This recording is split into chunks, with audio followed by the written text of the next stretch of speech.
Adam, the right sort of start, 10-0 up. What happened from there through your eyes? Well, I thought the first 30 minutes we obviously got off to a really good start. We had our most experienced side out there, and I thought they'd done a good job. When we're just trading set for set with the Sharks, I thought we looked very comfortable. Our tackle was clean, and they were finding it hard to get out of their own end. And then I think after they got the first try, then things started to unravel a little bit for us with being offside off a kick-off, and so they finished the half with a whole heap of possession, which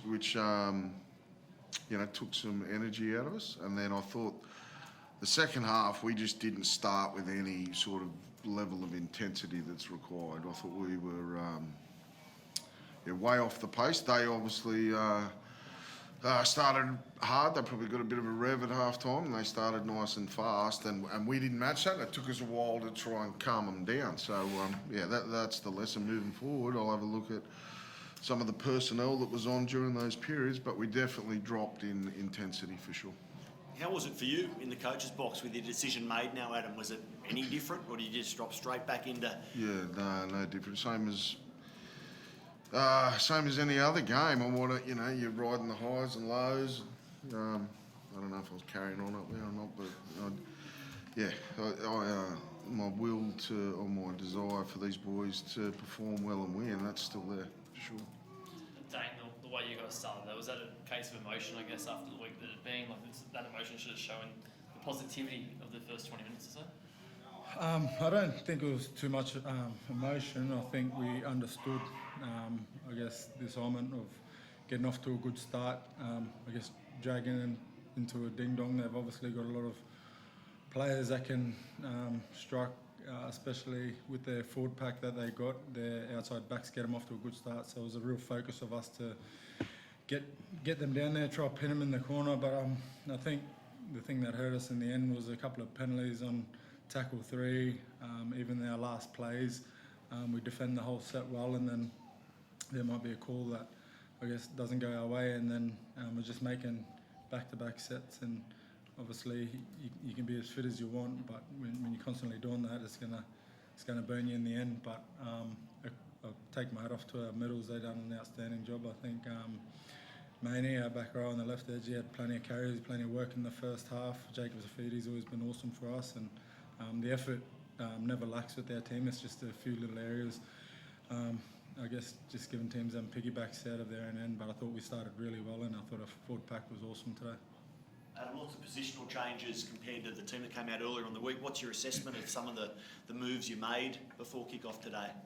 Yeah, I thought this guy needed to get him back in the front line defensively. And young Fletcher, mate, he's not a traditional halfback. You can see that our attack, which is, hasn't been very fluid all year, but he's not your, out the back of shape type fullback. It had to be an ugly power type looking contest, and that's what he gave us. And it's never through lack of trying with a young bloke like Fletcher.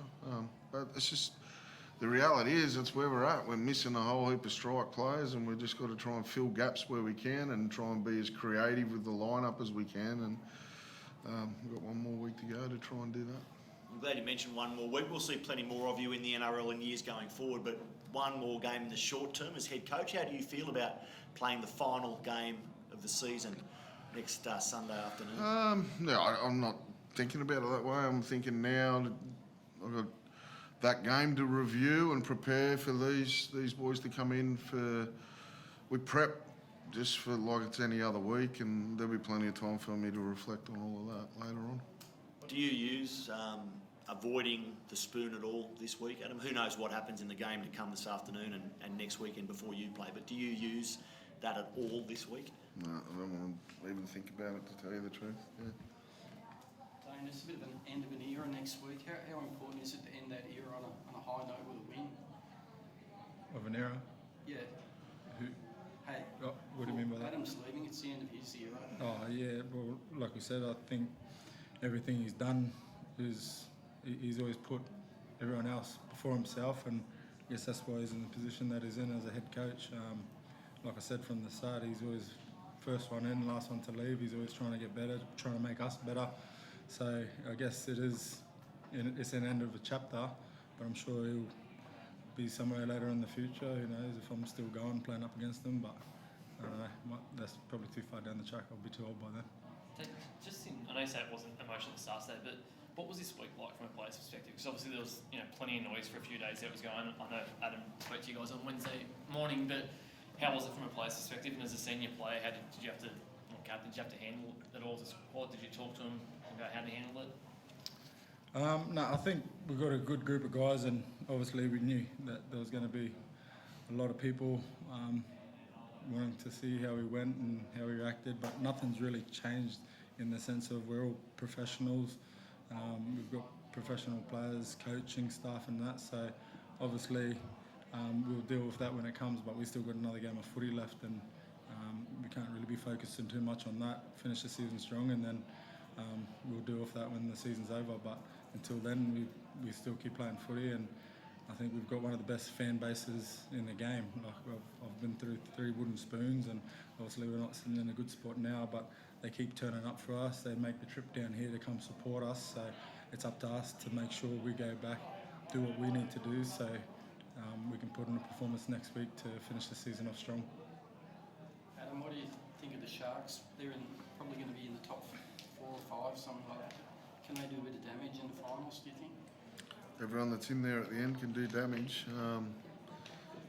Yeah, they've got a healthy spine that they've managed to roll out all year. Got some speed in their outside backs, which you obviously need, and then got some experience in big middles. So it's a pretty good recipe to start with.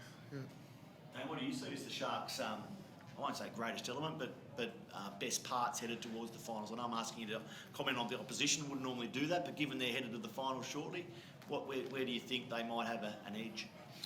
Obviously, like I said, their back 5 do a good job getting them out of trouble. Like I said, I thought the first 20-30 minutes we done a good job kicking the corners, pinning them down there, done a good job holding them there, but then you give them a little sniff, they started linking up with each other, a few line breaks out of the backfield, they get their sets going, and then you got players like Adam from Blake and the full pack that they've got, and I think Brayley's been playing some awesome footy.